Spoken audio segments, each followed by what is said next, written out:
Hi guys, had a question about Mousetrap powered cars. I have done quite a few. There'll be a playlist in the video description so you can see the other ones I've done. What I'm going to do here is convert one of my rubber band powered cars to Mousetrap power. So this is one I've done fairly recently, done it this year anyway. That's 2 fiberglass rods that came out of one of those pop-up shelters, like a tent, but it was used for putting bicycles in, that sort of thing. My daughter was throwing it out because the tarpaulin or whatever was all ripped, so I've saved the fiberglass rods. Then I've 3D printed some brackets to go either end that the rods just slide into. Well, like that. And then because we want to mount the Mousetrap on it this time, I've printed a couple more of those brackets but shortened them. These will slide over here. They're a bit tight, so I won't try and do it at the moment, but they should hold their position, which is why they're tight. So we'll have a couple of them on there. And then the Mousetrap will sit on top. This is one I've used before, still got the bit of cotton attached to it. So you pull it over that way. Try not to let go of it while your finger's there. So you wind that round your back axle. So your Mousetrap would need to be right up close to it like that for that to work. And then the distance it will actually pull, the amount of string it can pull, can only possibly be the distance from there to there. If I just let that go without hitting my fingers, yeah, obviously that is the distance of string that it pulls. So that's the amount of turns you can get around there. If you want to get more turns around there to get it to go further, what most people do is they add an arm to it. So I've 3D printed an arm, which I'll have to glue on there. What I'll do is I'll put some glue and wrap some cotton around it at the same time. That'll hold it on there. And that will extend that distance to, can't quite do that, that distance. So that'll double the amount of cotton that we can wrap around the back axle. So it should go twice as far, under power. There's a downside to putting an arm on there.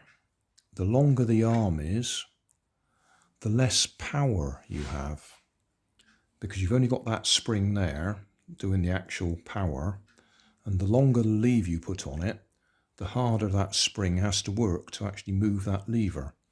So you could have a lever that long, but it probably wouldn't move the car because it'd have so little power.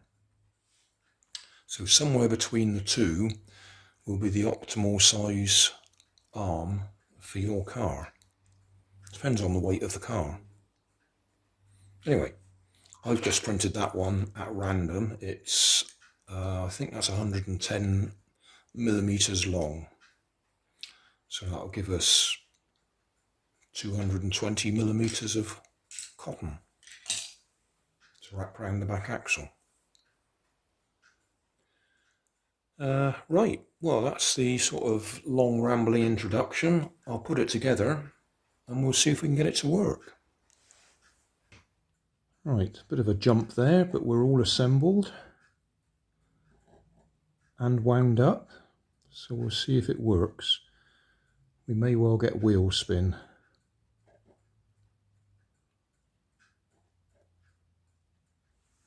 No, we didn't. That's a nice smooth start.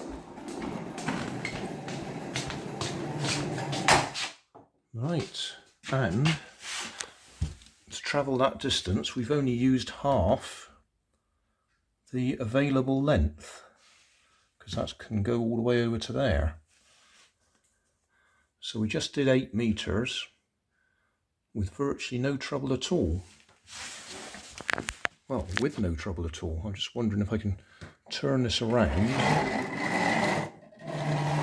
without it releasing itself, and see if it can go back the other way.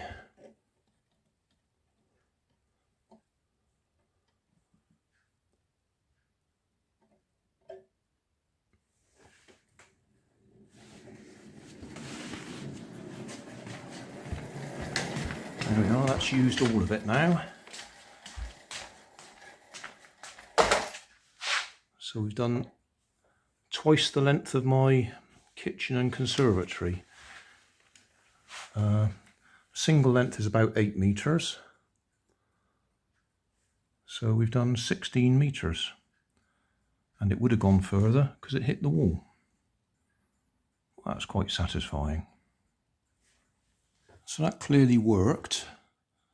There's absolutely no point in me giving you the STL files for the bits that I printed, because unless you just happen to have exactly the same fiberglass rods, then you won't get a working car out of it. But you can see the principle. It's quite simple. We've got a 3D printed block with 2 holes in it for the fiberglass rods and 2 holes up here for the axle to go through. I've used bicycle spokes for the axles, so they're 2mm steel rods. I've used CDs or DVDs for the wheels with 3D printed hubs to match the size of the hole in the middle of the CD and the size of the 2-meter axle.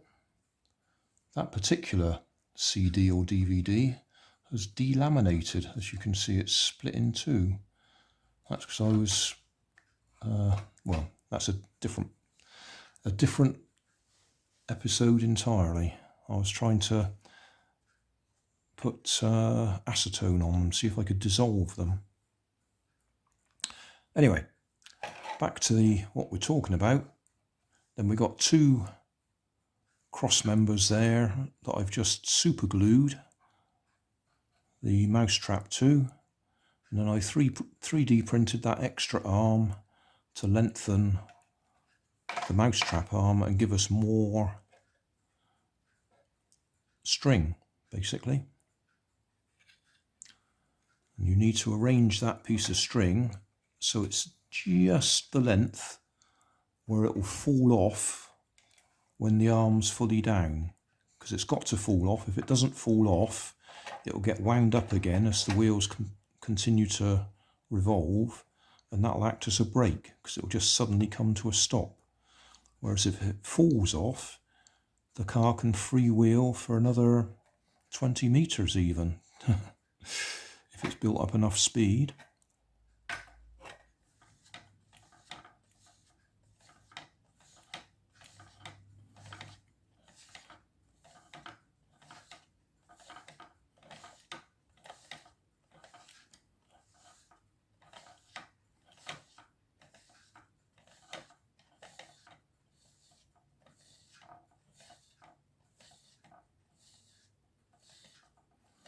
I was surprised that was strong enough. I thought it might snap, but it seemed to hold together all right that time.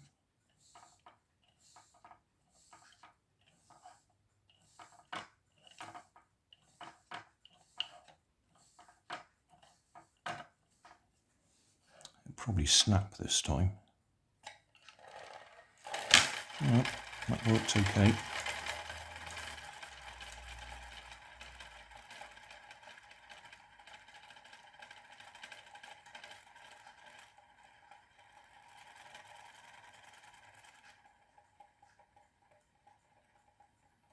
As long as you keep the friction to a minimum, you'll get a good run like that.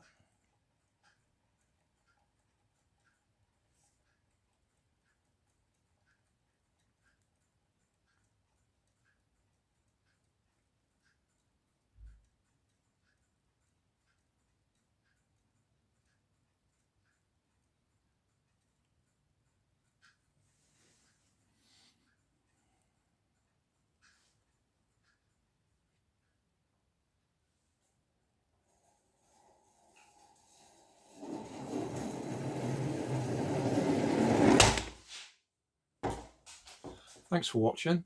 If you want more information, check down below in the video description. If you like this video, you might like this one up here.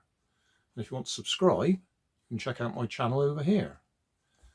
Up here is my latest video on my channel, and down here is a video playlist associated with the video you've just watched. Thanks again for watching.